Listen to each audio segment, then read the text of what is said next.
Hello friends, welcome back to YouTube channel of Skill Mantra. मैं Prateek Shrivastava Skill Mantra से आपकी next class start करूंगा Indian regulatory framework की। Last run पे मैंने आपको इंडियन रेगुलेटरी फ्रेमवर्क के बारे में बताया था। पहले थोड़ा सा उसको एक बार रिवाइज कर लेते हैं, फिर हम लोग आगे बढ़ते हैं। इंडियन रेगुलेटरी फ्रेमवर्क में मैंने आपको बताया था बेसिकली कि लॉ के सोर्स क्या होते हैं, लॉ होता क्या है, लॉ किस तरह से इन्फोर्स होता है, लॉ को किस तरह से बनाया जाता है, जुडिशियल प्रेसिडेंट्स क्या होते हैं, जो मैंने आपको बताया था कि कोर्ट के डिसीजन की वैल्यू क्या होती है। अगर लॉ किसी चीज पर नहीं बना है तो उस केस में जुडिशरी किस हिसाब से डिसीजन देती है। ये सारी चीजें हम लोगों ने इसको डिस्कस करी थी और आई होप आप लोगों को समझ में भी आई होंगी। जिन लोगों ने आज फर्स्ट टाइम ज्वाइन किया है वो लोग पहला वाला वीडियो देख सकते हैं, इसके पहले वाले वीडियोस दे सकते हैं, स्टार्टिंग से उसमें क्लास आप देख सकते हो। अब आगे हम लोग आज स्टार्ट करेंगे division of law making powers. अब division of law making powers देखिए, लास्ट टर्म पे मैंने आपको ये चीज बताई थी कि इंडिया का जो कॉन्स्टिट्यूशन है वो बेसिकली फेडरल नेचर का है। बहुत सारे कॉन्स्टिट्यूशन ऑफ इंडिया के जो फीचर्स हैं वो कॉन्स्टिट्यूशन को फेडरल बनाते हैं। फेडरल का मैंने आपको मतलब बताया था, जहां पर चीजों को डिवाइड किया जाता है। और एक मैंने आपको बताया था यूनिटरी। यूनिटरी का मतलब जहां पर सारी चीजें आकर के एक हो जाती हैं। तो इंडियन कॉन्स्टिट्यूशन में मेन फेडरल फीचर्स भी हैं और कुछ यूनिटरी फीचर्स भी हैं। तो अब फेडरल सिस्टम में जैसे मैंने आपको एक एग्जांपल दिया था डुअल गवर्नमेंट का। डुअल गवर्नमेंट का मतलब इंडिया में दो गवर्नमेंट होती है, एक तो सेंट्रल गवर्नमेंट और दूसरा स्टेट गवर्नमेंट। उसी तरह से फेडरल सिस्टम का एक फीचर और होता है dual legislative powers. Dual legislative powers का मतलब लॉ मेकिंग अथॉरिटीज दो होती हैं, यानी इंडिया में दो लोग कानून बना सकते हैं। कौन कौन से लोग कानून बना सकते हैं? एक तो सेंट्रल गवर्नमेंट लॉ बना सकती है और दूसरा स्टेट गवर्नमेंट लॉ बना सकती है। सेंट्रल गवर्नमेंट कहां पर लॉ बनाएगी? पार्लियामेंट में। जबकि स्टेट गवर्नमेंट लॉ कहां पर बनाएगी? स्टेट लेजिस्लेटिव यानी कि विधानसभा में। तो अब सेंट्रल गवर्नमेंट कौन कौन से मैटर्स को लेकर के कानून बना सकता है, स्टेट गवर्नमेंट कौन कौन से मैटर्स को लेकर के कानून बना सकता है। तो इसमें कॉन्फ्लिक्ट भी तो हो सकता है कि स्टेट गवर्नमेंट कहे कि नहीं इस पर्टिकुलर चीज पर हम कानून बनाएंगे, या सेंट्रल गवर्नमेंट कह रही है कि नहीं इस पर्टिकुलर चीज पर हम लोग लॉ बनाएंगे। तो यहां पर सेंट्रल गवर्नमेंट और स्टेट गवर्नमेंट के बीच में एक डिस्प्यूट अराइज हो सकता है और इस डिस्प्यूट को दूर करता है हमारा कॉन्स्टिट्यूशन ऑफ इंडिया। क्योंकि कॉन्स्टिट्यूशन ऑफ इंडिया में साफ साफ जो लॉ बनाने की पावर्स हैं उसमें सब्जेक्ट मैटर्स को, यानी कि जो लिस्ट है सब्जेक्ट मैटर की कि कौन कौन से मैटर्स पे लॉ बनाया जाएगा, उसको तीन पार्ट में डिवाइड किया गया है। सबसे पहले list one, list two, list third. List one कौन सी है? लिस्ट वन है यूनियन लिस्ट। यूनियन लिस्ट का मतलब जिसपे सेंट्रल गवर्नमेंट लॉ बना सकती है। उसमें अप्रॉक्स 100 आइटम्स के आसपास हैं, 100 आइटम्स हैं। वो 100 आइटम्स पे केवल और केवल सेंट्रल गवर्नमेंट लॉ बना सकता है, उस पे स्टेट गवर्नमेंट इंटरफेयर नहीं करेगा। उसी तरीके से स्टेट लिस्ट भी है। स्टेट लिस्ट में अप्रॉक्स 66 आइटम्स हैं, 66 आइटम्स हैं। उन 66 आइटम्स पे स्टेट गवर्नमेंट लॉ बनाएगा। हालांकि अभी देखिए थोड़ी देर पहले मैंने आपको क्या बताया कि यूनियन लिस्ट में जो 100 आइटम्स हैं उस पे लॉ बनाने की पावर किसके पास में है? सेंट्रल गवर्नमेंट पे। स्टेट गवर्नमेंट उस पे लॉ नहीं बना सकती।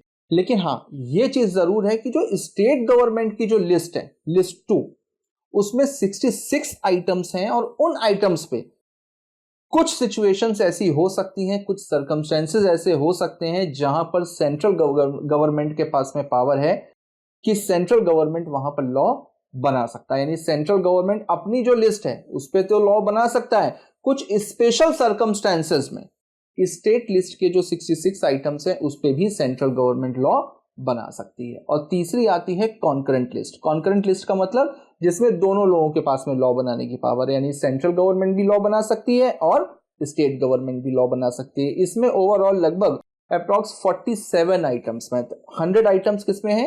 सेंट्रल गवर्नमेंट की लिस्ट पे।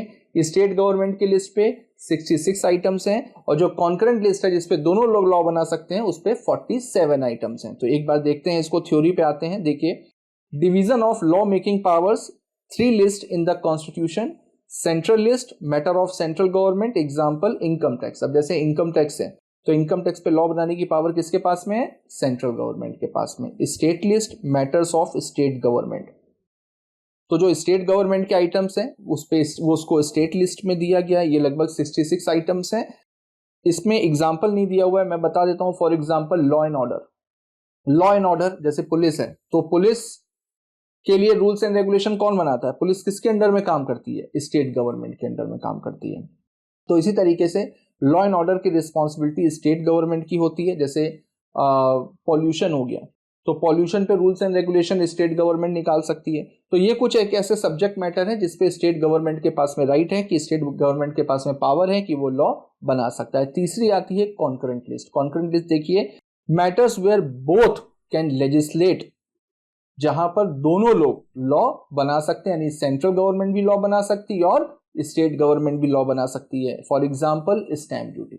अब स्टैंप ड्यूटी पे कितनी स्टैंप ड्यूटी लगनी है, इसके लिए सेंट्रल गवर्नमेंट भी नोटिफिकेशन इशू कर सकती है और स्टेट गवर्नमेंट भी नोटिफिकेशन इशू कर सकती है। अब आगे आते हैं, देखिए process of making a law in India. अब इंडिया में लॉ कैसे बनाया जाता है, उसका प्रोसीजर क्या होता है? देखिए, लॉ को हम लोग बोलते हैं एक्ट, लेकिन एक्ट वर्ड तभी यूज किया जाएगा जब उस पे प्रेसिडेंट ऑफ इंडिया की कंसेंट मिल जाएगी। जब तक वो एक्ट पास नहीं होता तब तक उसको बोला जाता है बिल। हमेशा सबसे पहले बिल को ड्राफ्ट किया जाता है। बिल को ड्राफ्ट करने के बाद में उसको लोकसभा भेजा जाता है, पार्लियामेंट में भेजा जाता है। वहां पे एक तो गवर्नमेंट होती है और दूसरा ऑपोजिशन पार्टीज भी बैठी होती हैं। तो पार्लियामेंट में उसको प्रेजेंट किया जाता है, पार्लियामेंट में उस बिल पे डिस्कशन होता है। जो कंसर्न मिनिस्ट्री है वो अपनी स्पीच देती है, उस लॉ के बारे में बताती है। उसके बाद में पूरे पार्लियामेंट में उसको लेकर के डिस्कशन होता है, फिर उसके बाद वोटिंग कराई जाती है। और हाँ, एक चीज और, अब जैसे मान लीजिए कि कोई भी बिल प्रेजेंट किया गया पार्लियामेंट में, अब अपोजिशन लीडर्स ने बोल दिया कि भाई इस बिल में ये कमी है या इस बिल में ऐसा भी होना चाहिए, तो बिल्कुल गवर्नमेंट अगर उसको चाहे तो कंसीडर कर सकती है। कई बार ऐसा होता है कि हम कभी भी कोई बिल बना रहे हैं, कोई भी लॉ बना रहे हैं, तो मेरे दिमाग में वो पॉइंट क्लिक नहीं किया। बनाते तो इंसान ही है, उनसे भी गलती हो सकती है, उनके दिमाग में वो पॉइंट क्लिक नहीं किया। ऑपोजिशन में कोई बंदा बैठा हुआ, उसके दिमाग में वो पॉइंट क्लिक कर गया, उसने बता दिया कि इस बिल में ये पॉइंट भी ऐड होना चाहिए।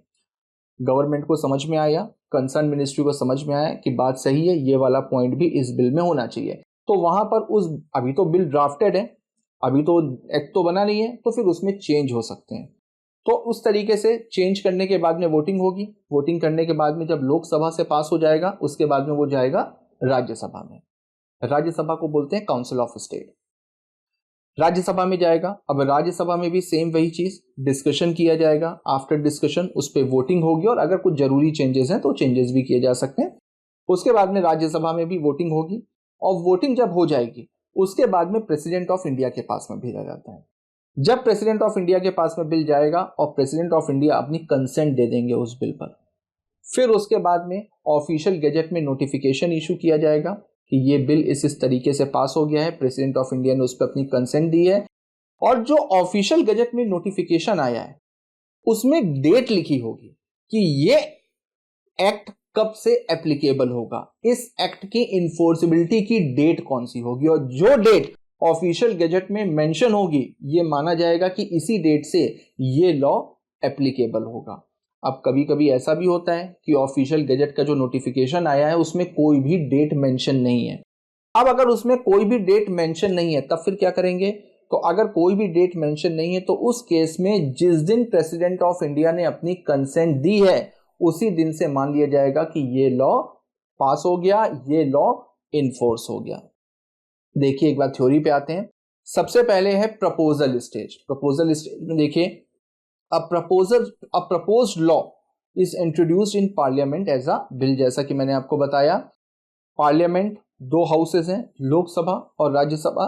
The bill is debated and passed. Bill में पहले बहस होती है, बहस का मतलब डिस्कशन होता है, और डिस्कशन के बाद में उसको वहां पर वोटिंग होती है, वोटिंग के बाद में उसको पास किया जाता है।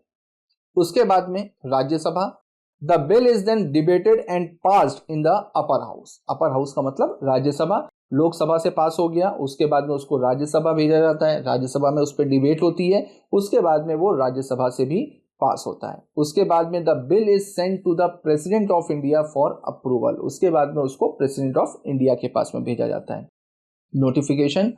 Once the president approves the law is published in the official gazette of India, और जब प्रेसिडेंट ऑफ इंडिया अपनी कंसेंट दे देंगे उसके बाद में ऑफिशियल गजट में उस लॉ को पब्लिश कर दिया जाएगा। The law becomes an act of parliament and is enforceable from the effective date mentioned in the notification. और जैसा कि मैंने आपको बताया कि ऑफिशियल गजट में जो नोटिफिकेशन है उस नोटिफिकेशन में जो डेट लिखी होगी उसी डेट से वो एक्ट इन्फोर्सिएबल माना जाएगा। यहां पर नहीं लिखा है लेकिन मैं आपको अलग से बता दे रहा हूं, ज्यादा ज्ञान लेना और ज्यादा पढ़ाई करना कभी भी नुकसान वाला नहीं होता है, कि अगर ऑफिशियल गजट का जो नोटिफिकेशन आया है उसमें अगर कोई भी डेट स्पेसिफाइड नहीं है तो हम कब से मानेंगे कि ये लॉ एप्लीकेबल हुआ है? जिस दिन प्रेसिडेंट ऑफ इंडिया ने हमको कंसेंट दी थी, जिस दिन प्रेसिडेंट ऑफ इंडिया ने उस दिन बिल को अपनी कंसेंट दी थी, उसी दिन से मान लिया जाएगा कि ये बिल एक्ट में कन्वर्ट हो चुका है, ये एक्ट पास हो चुका है, ये एक्ट आज से एप्लीकेबल होगा। तो जो date of consent of president of India होगी उसी को ही माना जाएगा इन्फोर्सिबिलिटी ऑफ एक्ट की डेट। आगे देखते हैं।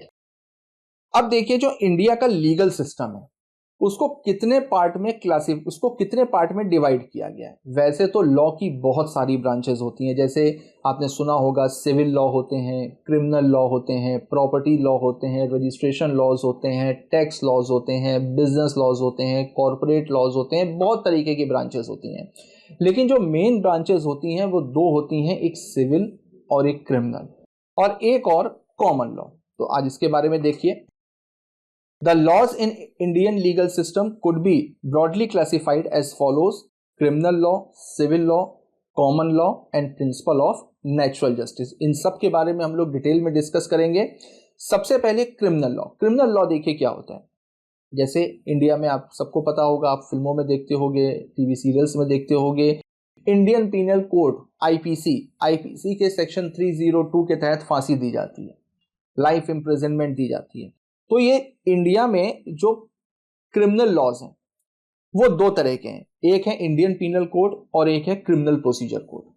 इंडियन पीनल कोड और क्रिमिनल प्रोसीजर कोड में क्या फर्क है? इंडियन पीनल कोड बताता है कि क्या क्या चीजें क्राइम में आएंगी, क्या क्या चीजें क्राइम नहीं होंगी। अगर कोई भी चीज क्राइम की डेफिनेशन में आ रही है तो उसमें उसको कितनी पनिशमेंट दी जाएगी, ये सारी चीजें बताता है इंडियन पीनल कोड। अब अगर कोई भी एक्ट, कोई भी ऑफेंस क्राइम की डेफिनेशन को कवर करता है तो इसका मतलब वो क्राइम हो गया। अब जब क्राइम हो गया है तो उसके अगेंस्ट में प्रोसीडिंग कैसे स्टार्ट करी जाएगी, यानी उसका प्रोसेस क्या होगा, कैसे हम एफआईआर करेंगे, कैसे हम कोर्ट में केस करेंगे, तो उसका पूरा प्रोसीजर बताता है criminal procedure code. Criminal procedure code is a subordinate of Indian penal code. तो बेसिकली मेन दो हैं, इंडियन पीनल कोड और सीआरपीसी। अब क्राइम होता क्या है देखिए। क्रिमिनल लॉ एक अलग ब्रांच है जिसमें क्राइम की डेफिनेशन को बताया गया है कि क्या क्या चीजें क्राइम में आएंगी। अब क्राइम और सिविल रॉन्ग या सिविल और क्रिमिनल, इन दोनों में मेजर डिफरेंस क्या होता है देखिए। जो सिविल ऑफेंसेस होते हैं और जो क्रिमिनल ऑफेंसेस होते हैं उसमें मेन डिफरेंस क्या होता है? उसमें मेन डिफरेंस होता है सिविल ऑफेंसेस में कभी भी जेल की सजा नहीं मिलती है, इम्प्रिजनमेंट नहीं होती, जबकि क्रिमिनल लॉज में क्या होता है? इम्प्रिजनमेंट के प्रोविजन होते हैं। क्रिमिनल केसेस को कौन देखता है? मजिस्ट्रेट। सिविल केसेस को कौन देखता है? जज। जेल भेजने की पावर मजिस्ट्रेट के पास में होती है। जितने भी क्रिमिनल केसेस होते हैं उसमें इम्प्रिजनमेंट की सजा होती है और वो क्रिमिनल एक्ट हमेशा सोसाइटी के अगेंस्ट में होगा, और जो सिविल ऑफेंस होगा या जो सिविल रॉन्ग होगा वो सिविल रॉन्ग हमेशा किसी इंडिविजुअल के अगेंस्ट में होगा। अब जैसे किसी ने चोरी करी तो चोरी तो पूरी की पूरी सोसाइटी के लिए खतरा है ना। अगर किसी आदमी ने मर्डर कर दिया तो अब जिसने एक मर्डर किया और वो बच गया, अब तो वो पूरी सोसाइटी के लिए खतरा हो गया ना। उसका दिमाग क्रिमिनल माइंड का है, वो पूरी सोसाइटी के लिए खतरा है। जबकि जो सिविल केसेस होते हैं, जैसे प्रॉपर्टी वगैरह के जो केसेस होते हैं वो सिविल केसेस में आते हैं। उसमें अगर एक आदमी ने एक आदमी की प्रॉपर्टी पे कब्जा कर लिया तो उसने एक ही आदमी के साथ में गलत किया है, उसने एक ही आदमी की प्रॉपर्टी पे कब्जा किया। अब उसका नेचर नहीं हो जाएगा कि वो हर एक की प्रॉपर्टी पे कब्जा करता रहेगा। तो जो क्रिमिनल एक्ट्स होते हैं, जो क्रिमिनल ऑफेंसेस होते हैं, वो पूरी सोसाइटी के अगेंस्ट में गलत होते हैं, इस वजह से उसमें इम्प्रिजनमेंट भेजी जाती है। जबकि जो सिविल रॉन्ग्स होते हैं, सिविल रॉन्ग में मेरी वजह से किसी एक पर्टिकुलर पर्सन को नुकसान पहुंचा है तो वो मेरे ऊपर केस कर सकता है। तो जब वो मेरे ऊपर केस करेगा तो कोर्ट हमको क्या बोलेगी कि भाई आप उसके नुकसान की भरपाई कर दो, यानी कि कॉम्पनसेशन दे दो। तो बेसिकली सिविल केसेस में कॉम्पनसेशन दे दिया जाता है, यानी कि डैमेजेस प्रोवाइड कर दी जाती हैं, इंजंक्शन पास कर दिया जाता है, स्पेसिफिक परफॉर्मेंस दे दी जाती है, ये सारी रेमेडीज होती हैं। ये सारे बहुत टेक्निकल वर्ड हैं, आप पहली बार सुन रहे होगे, लेकिन बिल्कुल परेशान होने की जरूरत नहीं है। ये सारे वर्ड्स, ये सारी चीज़ें अभी हम लोग आगे चल करके डिस्कस करेंगे। तो मेन डिफरेंस मैंने आपको बताया कि जो क्रिमिनल केसेस होते हैं उसमें इम्प्रिजनमेंट की पनिशमेंट होती है, जबकि जो सिविल केसेस होते हैं उसमें इम्प्रिजनमेंट नहीं होती है। देखते हैं क्रिमिनल लॉ। सबसे पहले definition, deals with violation of the rule of law और public wrongs and their punishment, governed by Indian penal code. Indian penal code defines crime, nature and punishment. जैसा कि मैंने बताया कि इंडियन पीनल कोड क्या बताता है, क्राइम को डिफाइन करता है कि क्या क्या चीजें क्राइम होंगी, क्या क्या चीजें क्राइम नहीं होंगी, उनका नेचर क्या होगा, उसकी पनिशमेंट क्या होगी।